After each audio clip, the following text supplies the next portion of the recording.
حضرت داؤد علیہ السلام کے دربار میں تاجر اور ایک عورت کا واقعہ۔ کل پیغمبر کم و بیش 1,24,000، آسمانی کتابیں 4، توریت، زبور، انجیل اور قرآن، جس میں سے زبور نازل ہوئی حضرت داؤد علیہ السلام پر۔ حضرت داؤد علیہ السلام اللہ تعالیٰ کے برگزیدہ پیغمبر، آپ بنی اسرائیل پر مبعوث ہوئے تھے۔ آپ نے بہت بار لفظ بنی اسرائیل سنا ہوگا۔ آخر بنی اسرائیل کے معنی کیا ہیں؟ چلیے معلوم کرتے ہیں۔ حضرت ابراہیم علیہ السلام کے 2 بیٹے تھے، ایک حضرت اسماعیل اور حضرت اسحاق۔ حضرت اسحاق کے بیٹے تھے حضرت یعقوب۔ حضرت یعقوب کا لقب تھا اسرائیل۔ حضرت یعقوب کے 12 بیٹے تھے۔ چونکہ حضرت یعقوب کا لقب اسرائیل تھا، ان کی اولاد کو کہتے ہیں بنی اسرائیل۔ حضرت داؤد علیہ السلام بنی اسرائیل پر مبعوث ہوئے۔ اللہ تعالیٰ نے آپ کو بڑی نعمتوں سے نوازا تھا۔ حضرت داؤد علیہ السلام لہن داؤدی کے لیے مشہور ہوئے، یعنی ان کی آواز میں اتنا بڑا لہن تھا۔ قرآن پاک میں ذکر ہے کہ جب وہ لہن داؤدی میں زبور کی تلاوت فرماتے تھے تو ان کی آواز پہاڑوں پر اثر انداز ہو جاتی تھی، پرندوں کو وہ اپنی طرف کھینچ لیتی تھی۔ جب وہ دشت و بیاباں کی طرف نکلتے تھے تو کوئی پہاڑ، کوئی پرندہ ایسا نہیں تھا جو ان کے ساتھ ہم آواز نہیں ہوتا تھا۔ ایک اور نعمت، حضرت داؤد علیہ السلام کے ہاتھوں میں لوہا نرم ہو جاتا تھا۔ ہمیں بچوں کو آئرن مین یعنی خیالی تصور کے بارے میں بتانے کے بجائے قرآن کے سچے واقعات بتلانا چاہیے کہ حضرت داؤد علیہ السلام ایک ایسے نبی تھے کہ جن کے ہاتھوں میں لوہا نرم ہو جاتا تھا۔ سب سے پہلے زرہ یعنی آج کل کے زمانے کا بلیٹ پروف جیکٹ سمجھ لیجئے، حضرت داؤد علیہ السلام نے ایجاد کیا تھا۔ زرہ تیروں سے بچنے کے لیے جنگوں میں استعمال ہوتا تھا۔ یہ زرہ حضرت داؤد علیہ السلام نے ایجاد کیا تھا کیونکہ لوہا ان کے ہاتھ میں نرم ہو جاتا تھا۔ ایک روز حضرت داؤد علیہ السلام اپنے گھر پہ بیٹھے ہیں، ان کی خدمت میں ایک خاتون آئی اور ایک عجیب سوال کیا۔ کہا، اللہ کے نبی بتائیے کہ اللہ عادل ہے یا اللہ عادل نہیں ہے؟ معاذ اللہ۔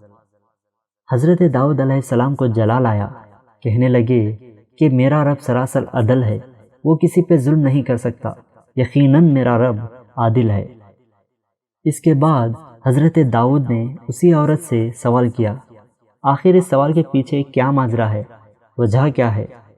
عورت نے کہا، اے اللہ کے نبی، میں ایک غریب عورت ہوں، میرا شوہر فوت ہو گیا ہے، میری 3 بیٹیاں ہیں اور میں چرخے سے سوت کاٹ کر گزارا کرتی ہوں۔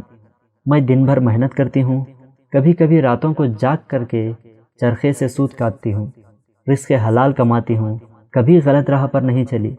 اور مزید کہا کہ کل میں نے سارا دن محنت کر کے چرخے پر سوت کاٹا اور سارا اسے ایک لال رنگ کے کپڑے میں ڈال دیا اور اسے باندھ کر بیچنے کے لیے بازار روانہ ہوئی۔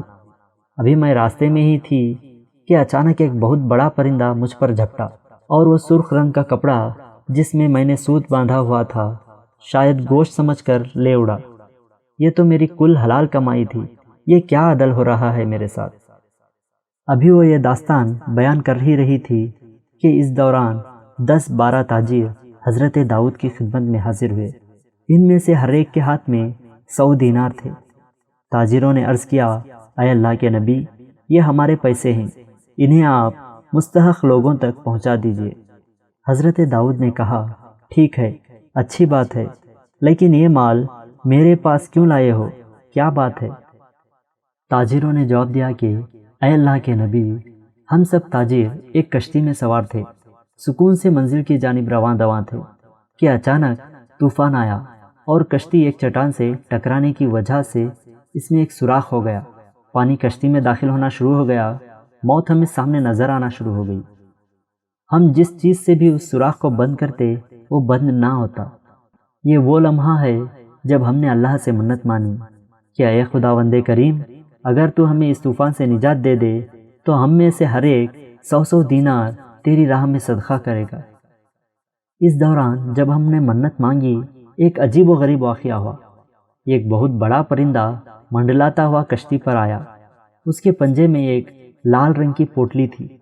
دیکھتے ہی دیکھتے اس نے وہ پوٹلی کشتی میں پھینک دی۔ ہم اس پوٹلی کی طرف لپکے ہم نے دیکھا کہ اس میں کاتا ہوا سوت تھا۔ ہم نے اس سوت سے کشتی کا سوراخ بند کر دیا۔ سوراخ بند ہوا، کشتی میں مزید پانی آنا بند ہو گیا۔ جو پانی کشتی میں تھا اسے ہم نے باہر پھینک دیا۔ تھوڑی دیر میں طوفان تھم گیا اور اس طرح ہم موت کے منہ سے باہر آ گئے۔ اب یہ منت پوری کرنے کا وقت ہے۔ یہ رقم آپ جسے چاہے دے دے۔ وہ عورت سن رہی ہے جس کی بیٹیاں بھوکی ہیں۔ حضرت داؤد علیہ السلام اس عورت کی طرف مخاطب ہوئے اور کہا، اے عورت، میرا پروردگار تیرے لیے بحر و بر میں، خشک و تر میں، زمین اور خشکی میں تیرے لیے تجارت کر رہا ہے، اور تو پوچھ رہی ہے کہ میرا رب عادل ہے یا نہیں۔ یہ کہہ کر آپ نے وہ سارے دینار اسی عورت کے ہاتھ میں دے دیے۔ سبق: اللہ تعالیٰ کے ہر کام کے پیچھے اللہ تعالیٰ کی کوئی نہ کوئی حکمت ہوتی ہے۔ ہمیں اس پہ صبر کرنا چاہیے۔